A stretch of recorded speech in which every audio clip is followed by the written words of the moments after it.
start understanding the sutras, one of the first concepts that comes up is the idea of ego, right? How we have an ego, and it's something, the meaning of ego is quite different from what you think normally. Again, Yeah. in modern day context, it's sort of like a, you're overly proud, there's vanity in you.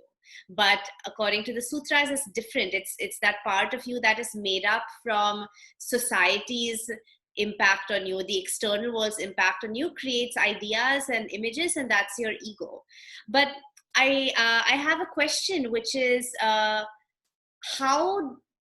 can this be avoided, and especially in the context of children, raising children. Of course, the role of any caretaker is to keep that child safe and to teach the child things to ensure their growth, mentally, physically, everything. So how is it possible then from the youngest age to live with children and not overimpose things on them, to basically avoid that their ego should grow too much and keep them connected with their consciousness? Because I guess that's a big problem for all of us, that because we are not raised in a way which is encouraging of understanding your personal truth, you're raised in a way that encourages your ego growth. So when it comes to raising small children during crucial years of their life, what is the balance then? See, Devina, the truth is little hard to accept. The truth is, ego, you cannot remove ego from within you or from within anybody else until you desire to remove it. Because this desire is a very byproduct of ego. Yes. Means ego cannot kill ego. First thing to understand. Yes. So as long as the parents are living for their image in the society, for their like respect, for the money and these, definitely they have seen happiness into all these things, so they will encourage their children for that. Right. Until or unless the parents and the teachers haven't got controlled on the ego, there is no way that they can teach how not to have an ego. They cannot. So it's very complicated to not to have an ego. But yes, we can give what to the to the child. We can, how we can give best present to the children's or to ourselves, that we have an ego which is at least harmful for others, for ourselves. Least harmful means an ego which do not create violence very much externally. I mean, as long as ego will be there, violence will be there, but it can be minimized, the intensity of violence. So we try to give the education which hurt least.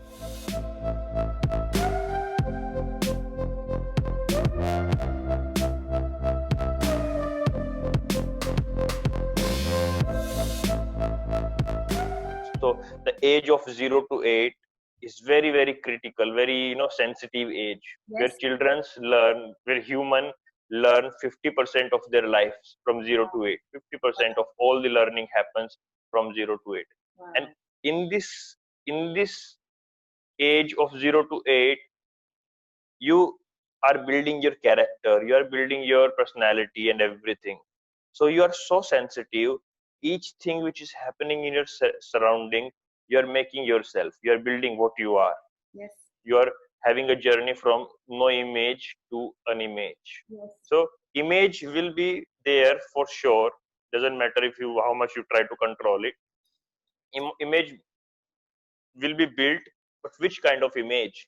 An image which is hurt, an image which is full of insecurity, or an image which is full of compassion, love, all that. Yes, which right. knows. But again, that's the tricky thing. So, right, because say, for example, in the matter of school and performance in school, of course, teachers and parents both are always highly pushing the children to do better, to have better grades, and then they will compare themselves with other students who did, performed better than they did. But can that be avoided at all? Is that even it can be avoided in educational system? It can be avoided. I'm telling you, if I can live a life myself without a comparison, I don't compare myself, I don't seek vanity, I'm not seeking a way or doing things that which makes me better than you, better than other. Then if I will taste the life through this way, I will have humility. Yes. Then I will teach to my children that this is something much greater than comparing yourself. Right. Because the moment you compare yourself with another, you become so limited. You Yes. measure yourself. Yes. So the moment you measure yourself, you become very small, very limited. So life and existence is unlimited. And this is a truth. So live with the truth. Yes. Don't compare. So how I can teach to my children not to compare, if I have learned how not to compare myself with others. Yes. Because if you see, if we will go into our past, if I want to see like why my this particular behavior is like that, why I react into particular situation in this way, I will find the root are somewhere into the childhood. Yeah. And most of them, I'm sure, most of the hurt which happened with us, most of them are because of we being compared. Right. Yeah. So this comparison is really, as you mentioned, is really a big poison in the society. Yes. Yes. That's true. And it exists at any age. It doesn't go away. But especially when you're young, it forms such a strong impression on your mind, then you carry it for your whole life. Definitely.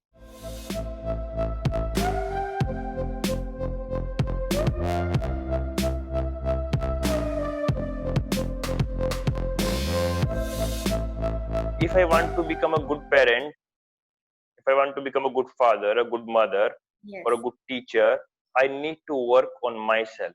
What I want to teach them, I need to just work on myself. I need to learn it first. Until I don't learn it, there is no way that I can teach them. Yes. Whatever I will teach them will be superficial. Yes. Yes. Will be another superficial discipline which teach them suppression, repression, and through suppression, repression, you become violent. Yes, of course. It's a vicious cycle because I think most people, it doesn't matter where in the world you've lived, what's been your educational system, most people probably don't think this deeply. And so you've been through a certain set of experiences as a child and growing up, and then it's, and even if there are things that hurt you very much and you tell yourself, if I have a child, I will never do this, but then when people have their own children, it's almost inevitable they repeat those exact things that they knew hurt them so much, but they repeat it with their children in any case. Exactly. But if you see the psychology of human being, why do they produce children? Why do they have strong desire to have children? Yes. It's because of they see their life will end. So they have a desire to stay here longer. So they continue their chain. Yes. So how I have been living my life, this is how I will live continue. So Yes. what I have learned, the same knowledge, Yes. which I think is my treasure, I put on my child. My Yes. child carry it because my child is nothing. It's my new form of who I Right. am. Right. So this is Yeah. the biggest violence the parents do. Whatever is their knowledge, they put it, their experience, they put it on a child. And Right. child carry this heavy load, which we mentioned in 11th Sutra, that Yeah. is stolen knowledge. Biggest Yes. stolen knowledge we give Yes. to the children. Yes. That's What so is true. right, what is wrong. You should be a rich person. You should look different in society. You should have the highest marks in class, which Yes. is my knowledge. And I'm Yes. putting it on my children, Yes. Yes. which is stolen, Yes. which is going to be a problem.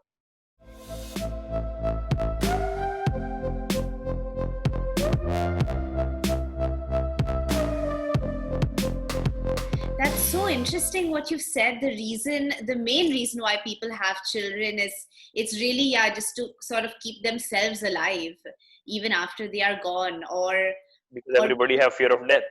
everyone has fear of death, and maybe they want to create their own families so that they're assured that when they are old they will have someone to take care of them. There's all kinds of ideas. So what would you say is the right mentality or the right spiritual knowing to have inside you if you want to have a child? What is the way to plan it or to look at it? The way of looking at it is just because as long as there will be an image, there will be a desire. If there is an image, there is conflict, there are desires. So you will definitely have a desire of having a children. Yes. Or in some cases, if you are so frustrated with your life, so much frustrated, like you don't like the life at all, you don't Yes. want to have children at that time as well. Yes. Yes. Because you are hating life. You are in a point to suicide as well. Right. So Yes. there is no point of continuing the life. Yes. Having children is continuing life. Yes. Or if you have got something else which is more bigger than, like you are writer of a book. You have wrote a book which is very famous, which is going to last for 1 decade. Yes. Or like more than 100 years or something. So you still don't have desire of children, because I will die, my knowledge, my again the same things will remain here. Right. My part will remain here. So Right. celebrities, scientists, these people do not have very much desire to have children, because their name, there's something still remaining here. Wow. Best way is, when you are having children, learn how beautiful this life is. Look at the life, enjoy the life, this marvelous planet Earth, this amazing existence. Yes. And if you have any attachment with this existence, you want to have continue it, then you have children, then you can have, of course you will have desire to children, you still have fear of death, then teach your children to just enjoy this marvelous colorful existence. Yes. Not just like be rich, get millions of dollars, money, currency, or look famous, or control people, or become a boss of somebody. Don't teach these things. But how, again the point come, how the moment you learn by yourself. Because people are missing a big treasure for just this material. Yes. For money, for the comfort, luxury material. They're losing the big material of life. Yes. So they have no idea about who they are. Yes.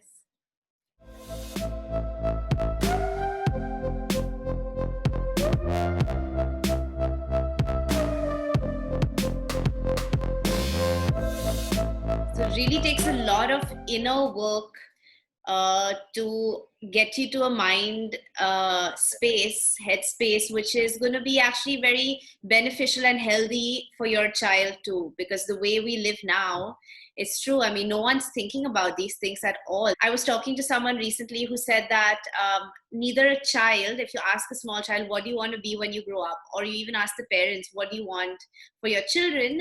It's very rare you'll hear something like, I just want to grow up to be a good human being. Everything else is fine, but that's what I want. I want to be a good person. I want to enjoy this life. No one thinks like that. Everything is designed around a capitalist system, which is about money making. I was so shocked. Like when I see the society, like 3-year-old child, and father is teaching to the child. Father have already seen, my daughter is going to be a doctor. Already they have seen. See how violent this is. You are deciding somebody's, like, this is a newborn baby, like a blank book. Yeah. And you're already putting the trash of your head. You're already, how you deciding that she is going to be a doctor, you are going to be an engineer. You're putting this pressure on the head of the child automatically. And then when you ask the child, beta, what you want from your life, like what is your goal? This innocent child say, I want to be a doctor. I want to be an engineer. And their whole life they have been so conditioned to become doctor, engineer. And if their life experiences give them some great interest in the life, interest in music, interest in sport, interest in being scientist, and then they have a different pressure from the very childhood. They were appreciated in the childhood. Oh wow, you would like to be a doctor. Wow, that's very great. So these sentences, they have built an image that being doctor is something great. And now they have a fight with their interest, with their image. Yes, true. It's a big pressure society is giving. True.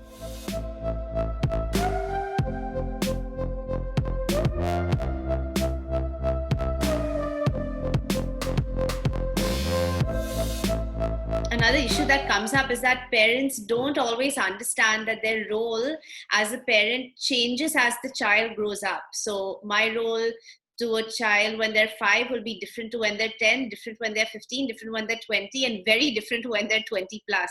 Completely, but it happens so much in our society, I think, that parents are also scared to lose their image as a parent, and so they consciously keep their children in a childlike condition, and because their image is related to the child.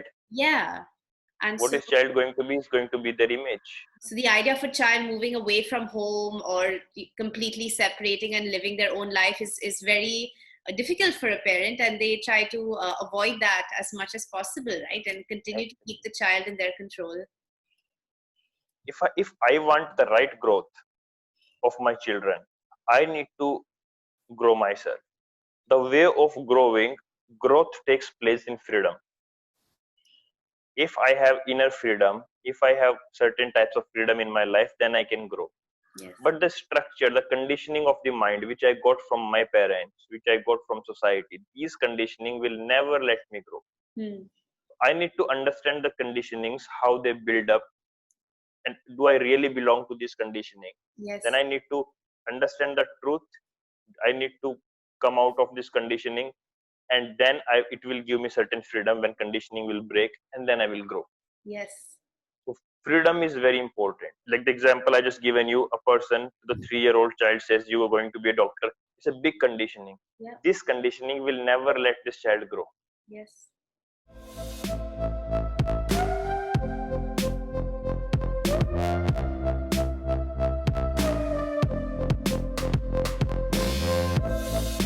What is the key then again for young children? Because there of course has to be a balance between giving the freedom but also teaching them certain things which must be taught for their safety, for their sound mind. Children are also very curious and they can be disruptive. If they are allowed to be totally free, they can hurt themselves very easily. They can come into a lot of harm. So what is the key then to how to give freedom? Freedom is always less. As much you give, as less it is. But the right freedom, you need to understand what is the right way of freedom. See, this word freedom we use, when we use the word freedom, do we really understand the meaning of freedom? Are we free in our life from the conditionings? If I am not free, then I'm just having an image about freedom which is not freedom at all. Yes. So first I need to discover what is freedom. Yes. And the way of becoming free is a way of being aware about our day-to-day lifestyle, learning from our activities, which is Patanjali is talking about, being a drastu, being a witness. Yes. So the moment I will come to understand what is freedom actually, I will not give a conditioning. See, what is distraction? If I give what the most of the parents are afraid of, if I give freedom to my children, they will not study. Right. If I'll give freedom to my children, perhaps they will go drink alcohol, they will run a bike faster, they could get accident. Many different type of insecurity they are carrying. But why the child will run the bike so fast? What is the reason behind it? Reason is your conditioning, the pressure that he was having before, and now the pressure suddenly he got open. So now he will drive the car or bike so fast. Now he got free, he will do all the things. He's so blind with this freedom. But from the beginning, if you have given the right freedom, means no suppression of conditionings, no pressure of conditioning. The child will never drink this bitter liquid. So bitter he will taste, he will say I don't like it. At least not to some disruptive extent. It'll be in moderation. Or the child will not run bike faster, because child will understand, if I will run faster I will get accident. But how? If the child will have the freedom in the mind, he can look that it is dangerous. Automatically he's a human being. He knows he will understand. What is good for him. But if I will give conditioning and pressure, and suddenly the pressure will be removed, that suppressed knowledge comes out with a very destructive way. So this is why I always say you need to learn first what is freedom. Actually freedom means. Suddenly if you become free after a long suppression, that energy of suppressions comes up with a very destructive way. So we need to understand whole aspects which we will be able to learn through day-to-day lifestyle by being a witness of that. Right. So it's really to allow the child to understand for themselves that this is, dangerous for me. This is good. This is not. Let the child acquire that knowledge themselves as much as possible, instead of putting on them your ideas and your rules. Basically, just let them figure it out for themselves. Exactly.